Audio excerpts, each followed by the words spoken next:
surveys for scale, interviews for detail.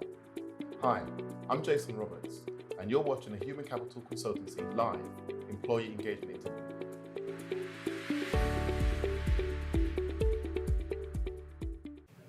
Hello, and thank you for joining me. How are you feeling?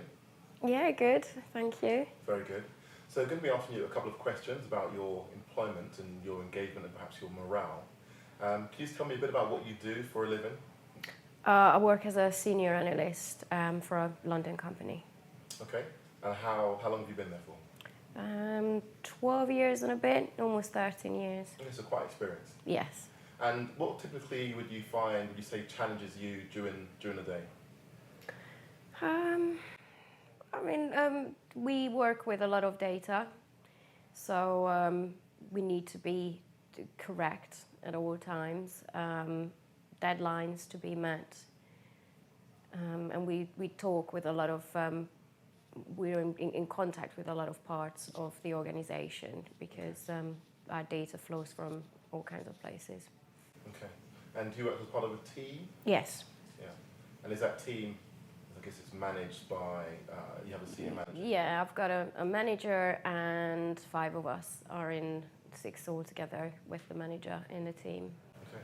So describe to me a typical day and some of the challenges you may experience during the day. So I work from home and have been working from home for the last 10 years out of the 12 and a half years. Our company is an international, a very big company, and it's very international, so we've got several offices. Several of my colleagues are actually from abroad, so they are not based in the UK, which is why it's not a problem that I work from home, because we keep in contact via Skype or other chatting apps. We work with data, and we analyze the data and we put them into reports. We work with large companies in all sorts of industries, and we provide these reports on an annual basis in a cycle.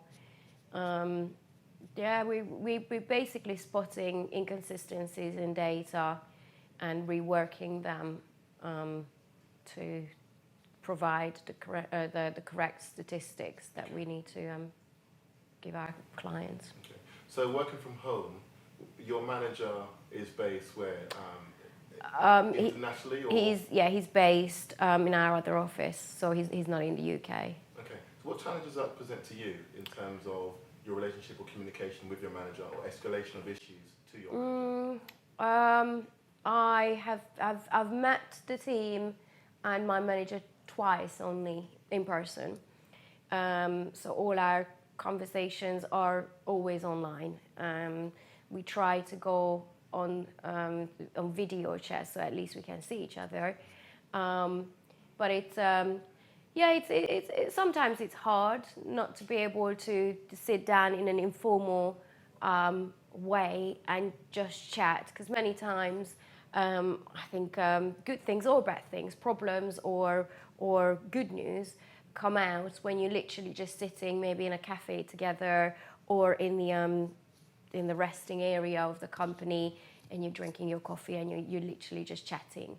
Whereas our meetings are always formal, preset meetings once a week or twice a week, and we always know that we've got 10 minutes, 15 minutes or half an hour for it, so it's a bit rigid.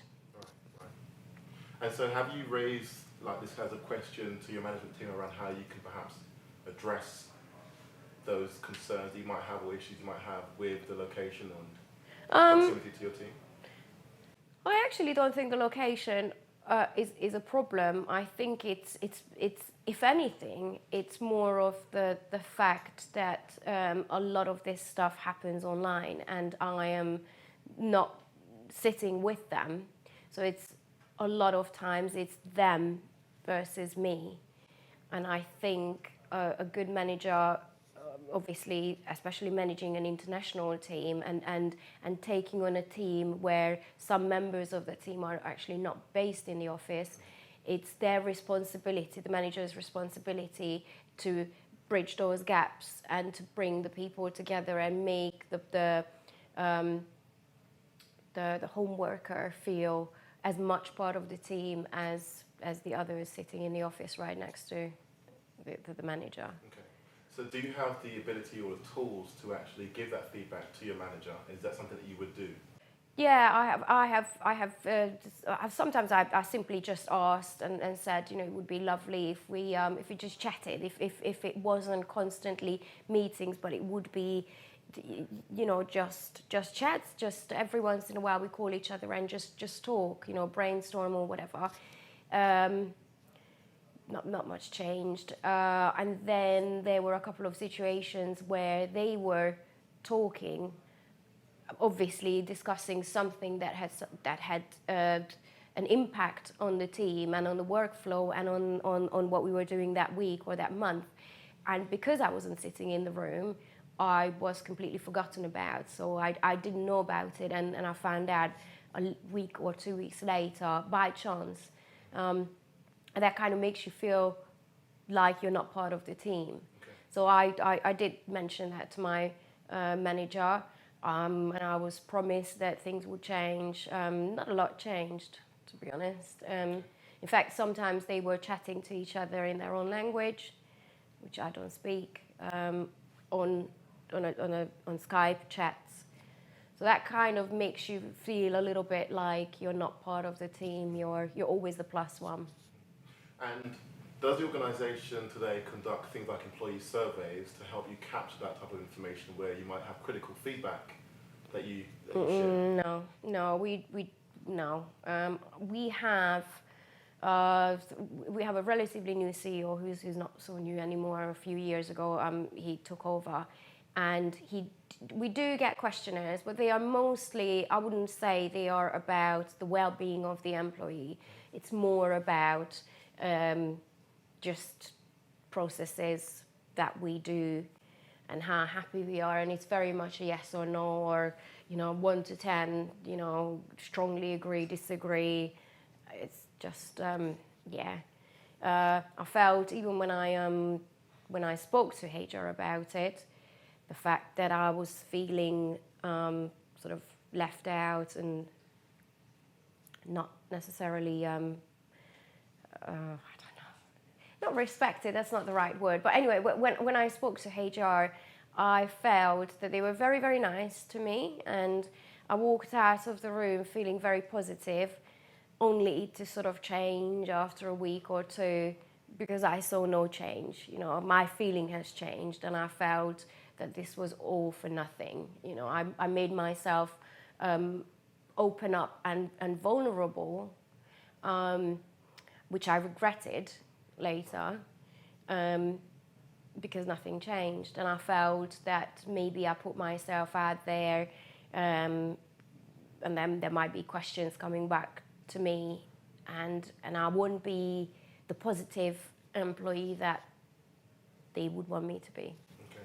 So did you feel, I guess, a fear of what may have happened as a result of you speaking to HR? Yes, definitely. I felt, especially, so my situation deteriorated. It really didn't go well, and obviously I involved HR, and we kept on talking, because my manager actually, somehow our personal relationship went to such low levels that he decided to put me on a performance improvement plan, which I felt was really just a way to sort of manage me out. And I genuinely believe that this started with just bad communication or lack of communication between us. I genuinely feel that had we been maybe either in the same office, or had he actually just taken the steps to listen to me, things would have changed, and for the better, and they didn't.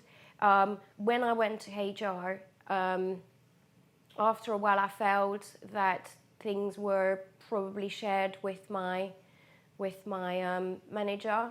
So I felt extreme. You said that when you went to HR to speak about your concerns, you thought there was some...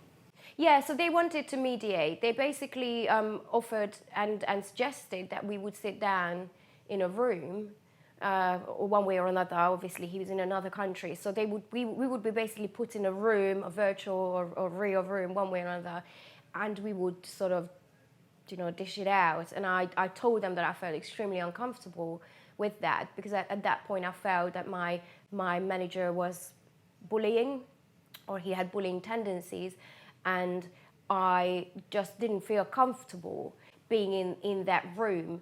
But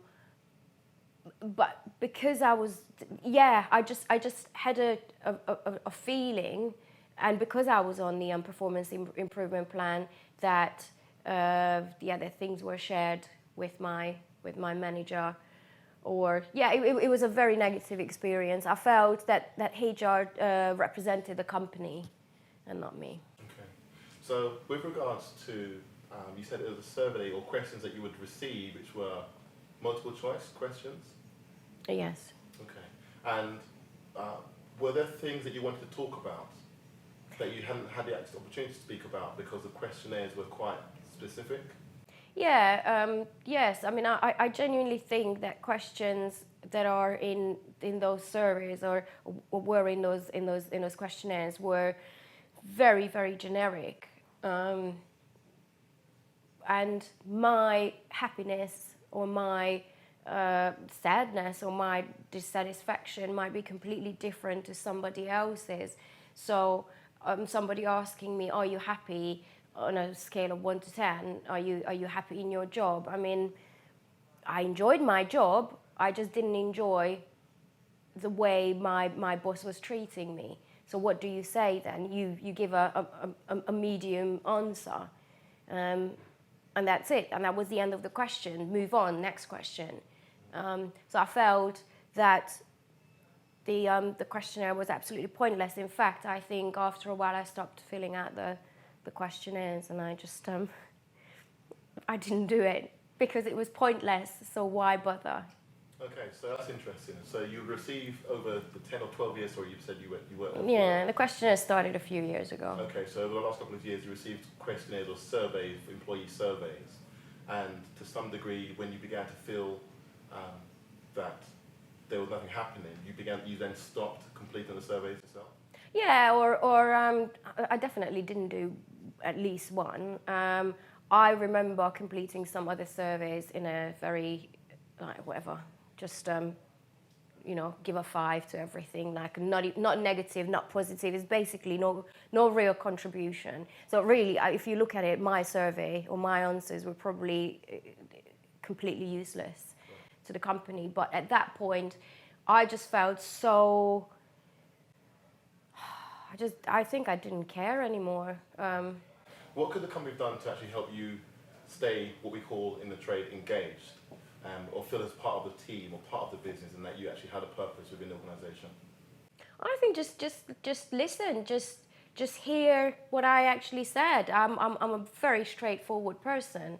I don't mince my words, and I felt, because the whole HR thing was supposed to be confidential, I felt that I could be frank and I could say exactly what happened. So when I'm giving you, very clear issues that I have, and then nothing changes, then what's the point? Do you feel other colleagues within the team felt very similar to you with regards to potential bullying from the manager?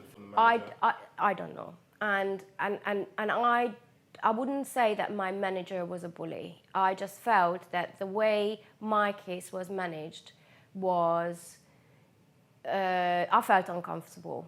I felt uncomfortable. I wouldn't say he was a bully, but just I didn't feel at ease with anything that he said. It was just really, really uncomfortable. Our team was pretty much a revolving door team.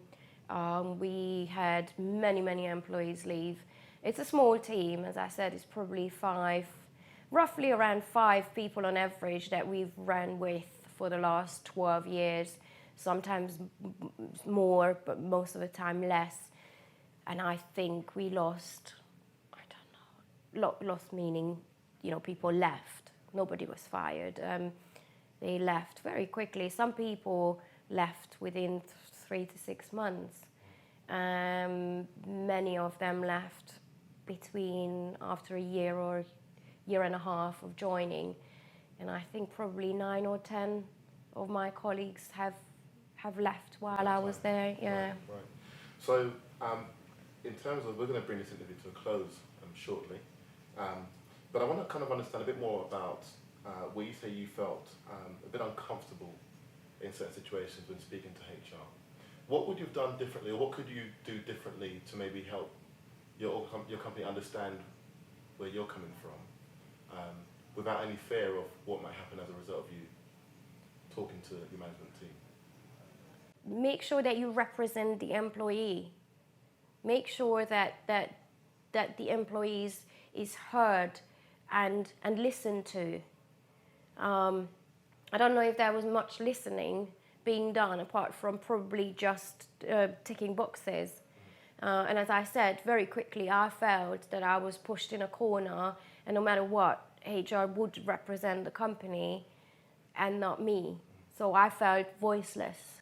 So would you prefer to have some external representation perhaps to... Yeah, definitely. How would that have helped you? I would have just felt like somebody was in my corner. You know, it shouldn't be a fight. So it's not like, you know, I have to have somebody in my corner and then the company has somebody in their corner. But I would have felt that that person had no agenda per se, and they would have represented me, you know, my issues, my voice. In terms of the organisation, is that a company that you would recommend to a friend? Okay, I would say yes. Good. I would say yes, because I think the company as is a fantastic company, and I think it's a great place to be. I just think that the way my case was managed was not good. Okay. So yes, I would still recommend it. If you were a CEO for the day and you could make a change to the organisation, what would you focus on? Perhaps the top 2 or 3 items that you'd focus on? Definitely, train your managers better with interpersonal skills. You know, the listening, or somehow to be heard when somebody who works there is unhappy. Because everybody's happy to hear good news. You know, when you've got good stuff to say, that's great, and they will shake your hand. When you turn up with a problem, and a problem that actually involves something that they might be doing wrong, all of a sudden it's no. Right. So I guess the ability to give feedback or critical feedback to your manager in this situation, you'd like to be able to create a pathway where that could be possible. Yeah, to management and maybe even above management. So it actually goes where it's supposed to go. Mm-hmm. It doesn't just stop with somebody who might not want to hear the bad news or something that they might not be doing well. But I have to say, my manager was a great manager, as in, you know, he's very, very knowledgeable. But just that particular thing, it wasn't managed well, and it costs people. And you didn't feel you had the voice or the ability No. to speak to someone about how you felt? No. And what has that done for your morale? It switches you off. It switches you off. And as I said, I work with data that is very, very important data. And it just switches you off. It stops you, you know, wanting to make a change, thinking outside of the box. It stops you basically trying to make the team, you know, better, and you start looking elsewhere. So do you feel you'll be there in the next 12 months? No. Okay. Well, just to kind of clarify, you know, on those notes, it's very interesting to get your feedback on these answers to these questions.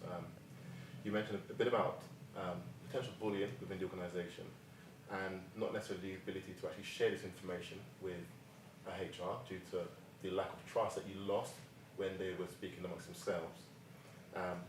Being able to train managers is actually a really good idea to help managers do better.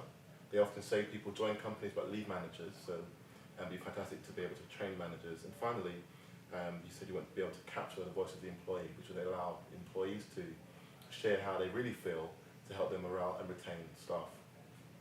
So, thank you very much for your time. I appreciate your answers to the questions.